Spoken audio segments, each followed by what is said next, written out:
Well. If it isn't my favorite human resources person. Soylent Green. No, that's your name now. I see you shaking your head, but it's too late. Yes, I can tell you're talking too. No, you're not on mute today. But I have disabled all my speakers.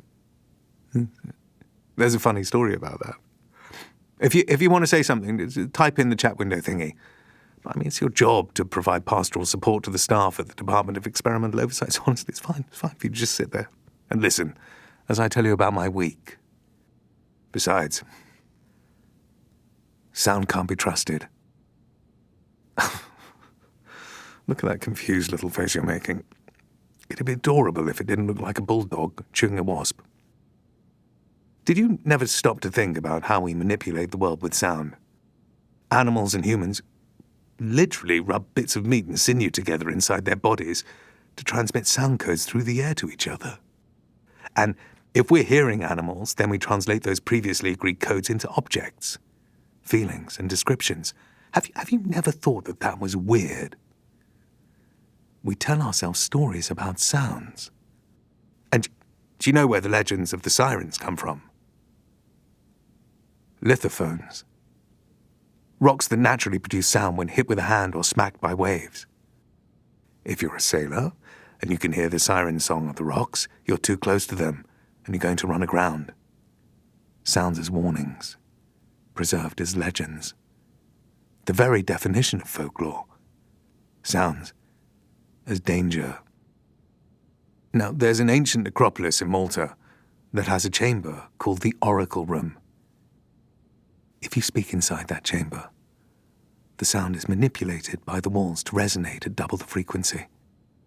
Those two sound frequencies act on the human brain. Now, depending on the original sound and your position, it can create meditational relaxation, cause you to hallucinate, and generate bone-chilling fear. 5,000 years ago, we knew how to make sound dangerous. Have you ever heard of the brown note? It's a sonic frequency that makes you shit yourself. So, let me tell you about my week. One of my best friends died.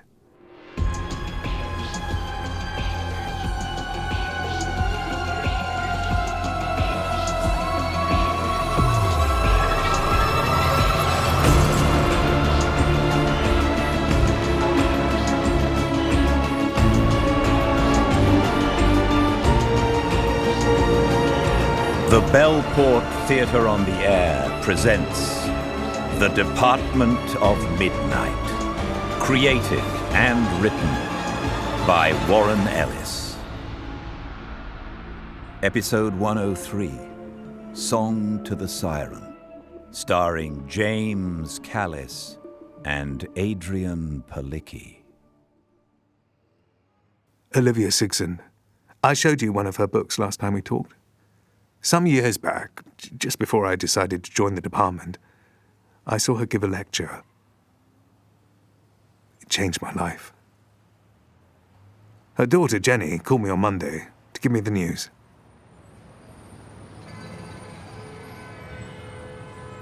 What happened? She was healthy as a fucking horse last month. All right, her legs weren't great, but she nearly crushed that weird alt-right guy's skull with her stick at the book festival. Well, that's the thing. Where are you right now? I'm actually in Manhattan for a seminar. Why? Is the funeral scheduled already? No. I was wondering if you could come up here. Hoping, actually. Well, tell me what's wrong. I don't think Mom died naturally. I don't understand. John, I did Mom's autopsy myself. Okay, something is not right. I'll call the departments, see if they can give me a car. Otherwise, I'll rent one, which means I can be there in 4 hours. Are you sure? Yeah, I'm sure. Okay, then meet me at Mom's, and thank you. Do me a favor, though. The room Olivia died in. Make sure it's not touched. Move nothing. Okay? Why? Well, because your mother taught me how to look for anomalies. and the first lesson is to establish baseline conditions.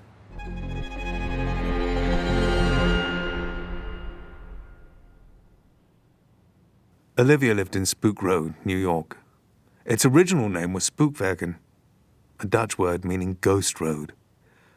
Ghost roads were paths to cemeteries, but this place got called Spookwegen because of a local natural optical illusion called a gravity hill. Park your car or wagon anywhere on that road. It'll feel like you're rolling uphill. Perfect place for Olivia Sixon to put down roots. And then her husband Tom died, and she always said she never quite felt like she was on solid ground. They had one child, Jennifer, who became a forensic pathologist. A really good one.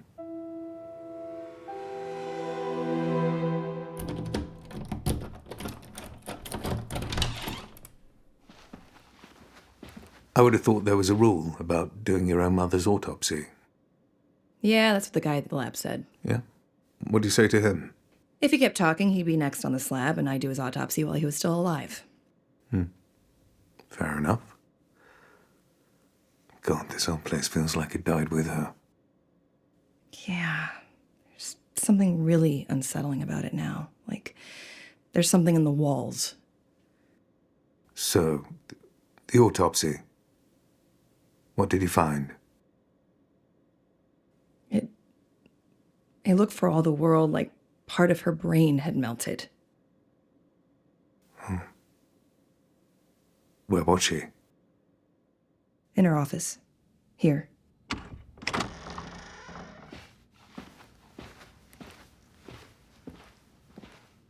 It's stronger in here, isn't it? That sense of something being wrong. Very odd. So, she was sitting here, at the desk. Must have been. She was found on the floor here. Her chair was pivoted around, so she turned from the desk, tried to stand. Her legs went out, she fell, and died. And nothing was moved. I insisted on it as soon as I heard. I know my mom. Baseline conditions, right? You were immediately suspicious? Like you said, she was in great shape, and I made them describe the condition she was found in. Right away, I knew something was wrong, so I had the scene preserved. Look at the desk. Scratch marks. And some blood. She was clawing at the desk, and at herself. Scratches on her face and arms. I'm so sorry. Let's just figure this out, please. Well, so right off the bat, I have an anomaly here on the desk. This thing. Since when did Olivia use an MP3 player and a portable stereo speaker? Oh, God, blame my idiot husband. He gave her this. Like he doesn't know how anti-tech she is. Bobby's a musician now. Bobby's an electrical engineer. He's about as fucking musical as Tesla was. Don't get me started. He decided to make a life change and capitalize on, quote, the passion economy. But Olivia only listened to vinyl, so he put some of his shit on that MP3 player, which is hooked up to that little speaker set, so she could listen to his work. I'm amazed it's not in the bin. But I'm curious now. Let's give it a go. Oh, he did this whole thing about how he'd written some music inspired by one of her books, and he'd be honored if she listened, blah, blah, blah. Still trying to get on her good side after all this time. Yeah, well, Bobby's needy like that. Can't stand the idea of people not liking him. I swear this whole musician bit is really just about him not having to work with people he might piss off. Hides in the basement with all his electronic music equipment. God only knows where he gets all that shit from. Built it himself, I suppose. Well, she definitely gave it at least one play. Probably felt sorry for him. Here we go. All right. What was she working on? She called it her wool-gathering phase. She was just wandering through reference texts in her old notebooks, trying to decide where to go next. And she was found by a neighbor? Right. Megan. She lives about a mile away, which makes her mom's nearest neighbor. So Olivia left the door unlocked? Megan has keys. She and Mom keep in regular touch, and she came over after Mom went quiet for a day. She found Mom, called 911, and then called me. And who has keys, aside from Megan? Just me.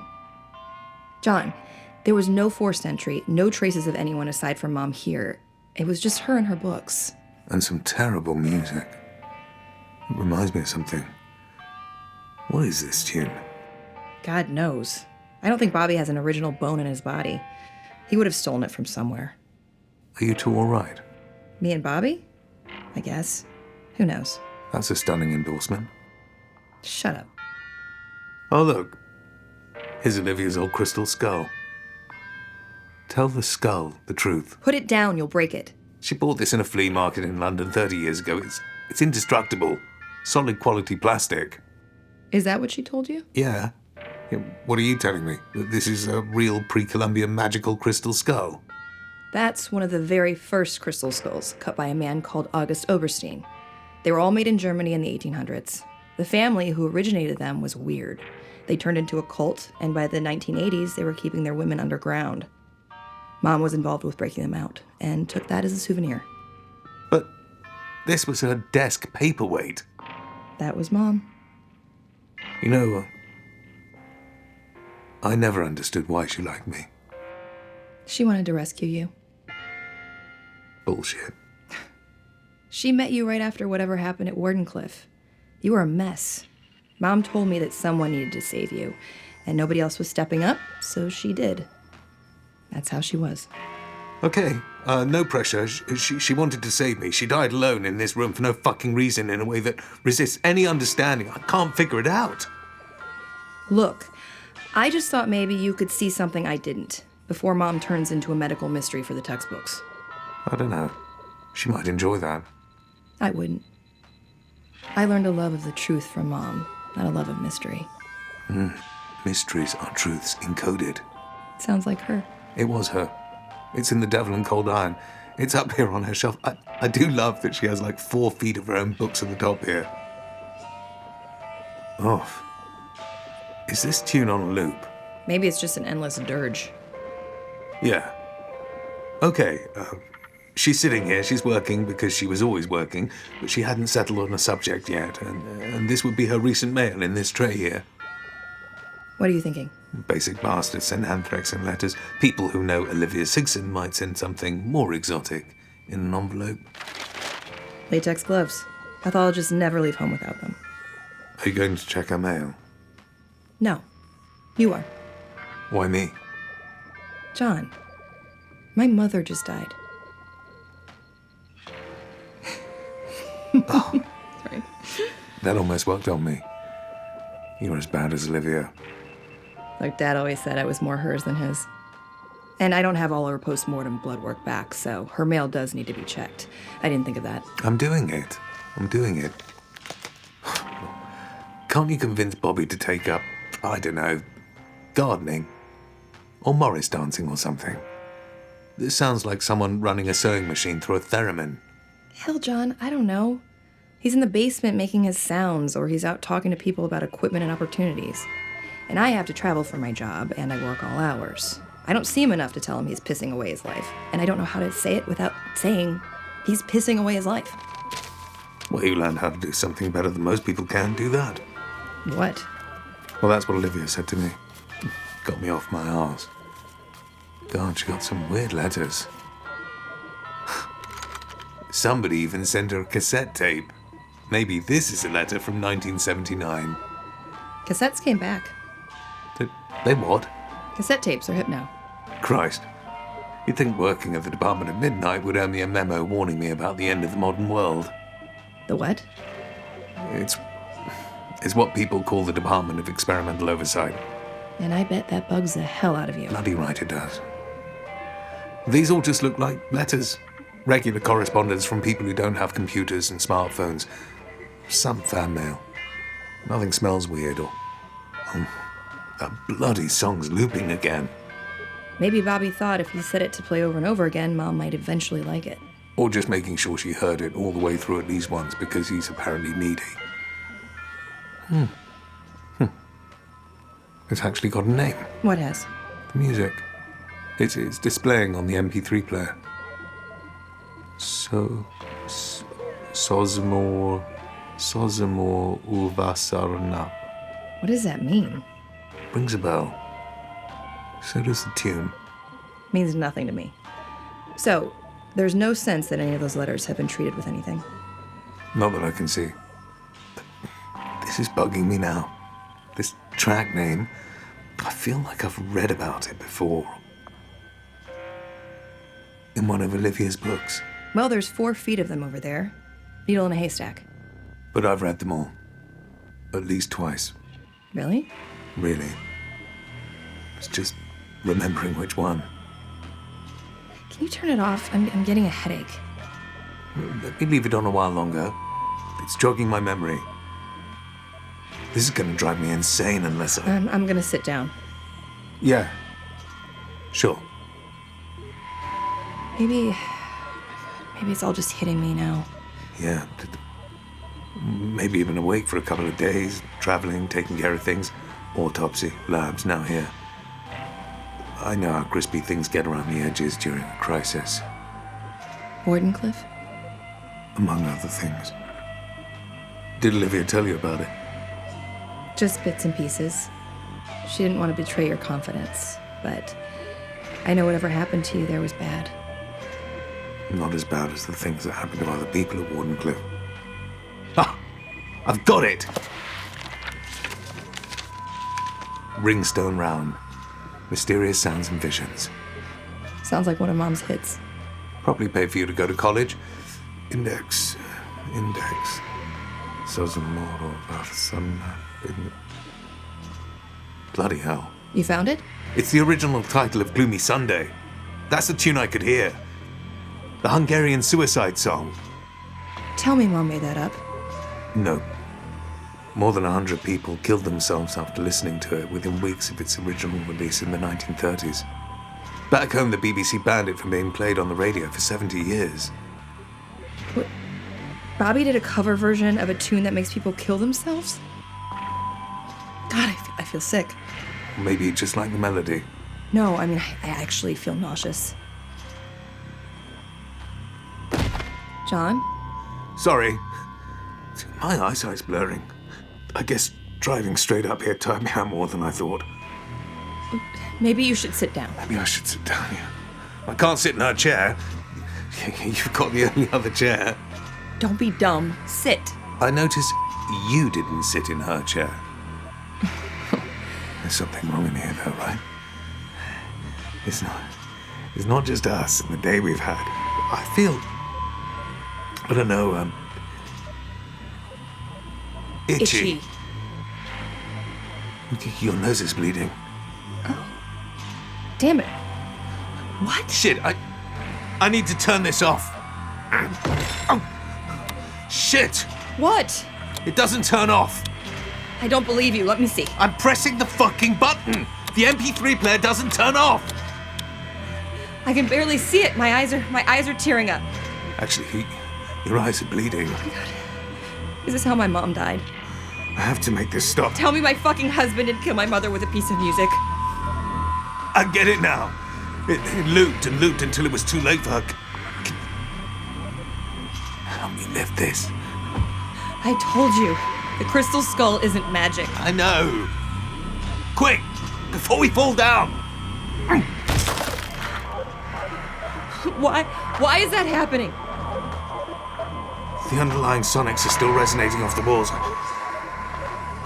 I need to get you out of here right now. Get up, John. Have to. Can't. Come on. Move!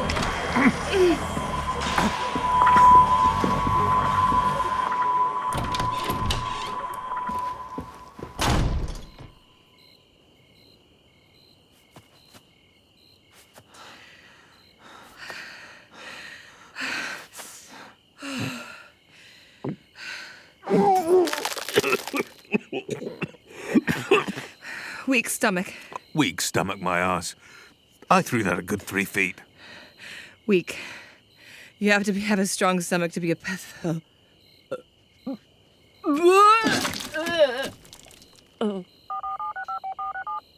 Hello, can I speak to Dr. Jack Doyle, please? It's John Carnack.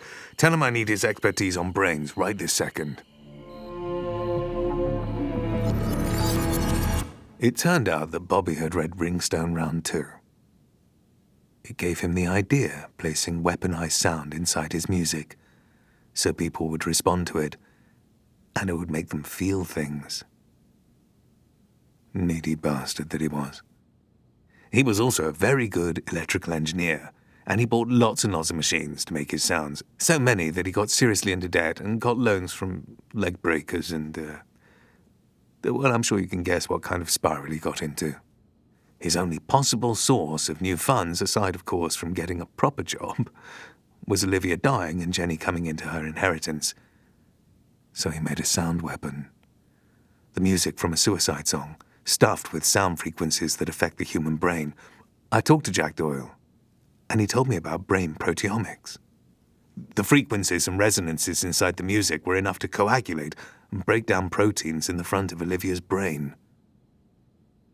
That was the mess Jenny saw when she opened Olivia up. We only smashed the speaker, of course. The MP3 player was the proof, and we kept that in one piece. Bobby's in prison now. Jenny's incredibly messed up about it all, but frankly, once she's healed, I expect her to be happier than she ever was with Bobby, and I'm allowing no unauthorized sounds into my life.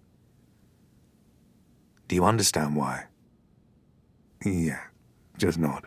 That's very good. I look forward to our next support conversation. Oh, you typing in the chat window? Hold on a sec. Oh, Soylent Green. That's quitters talk. Oh, you are actually saying you're quitting? Okay.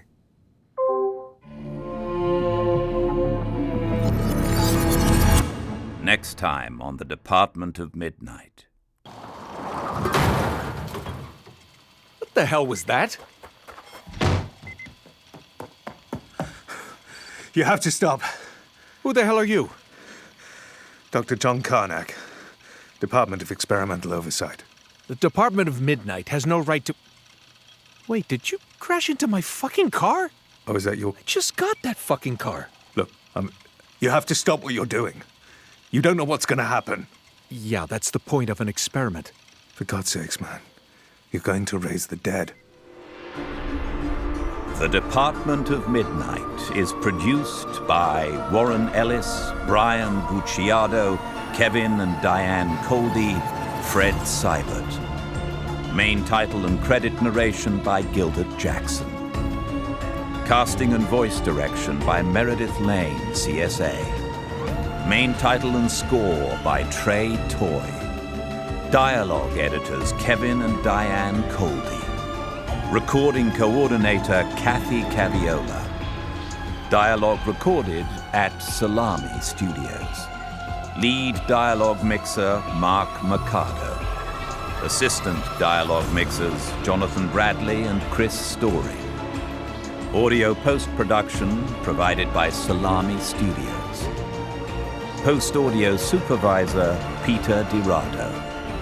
Sound design and editorial Paul Menichini, MPSE.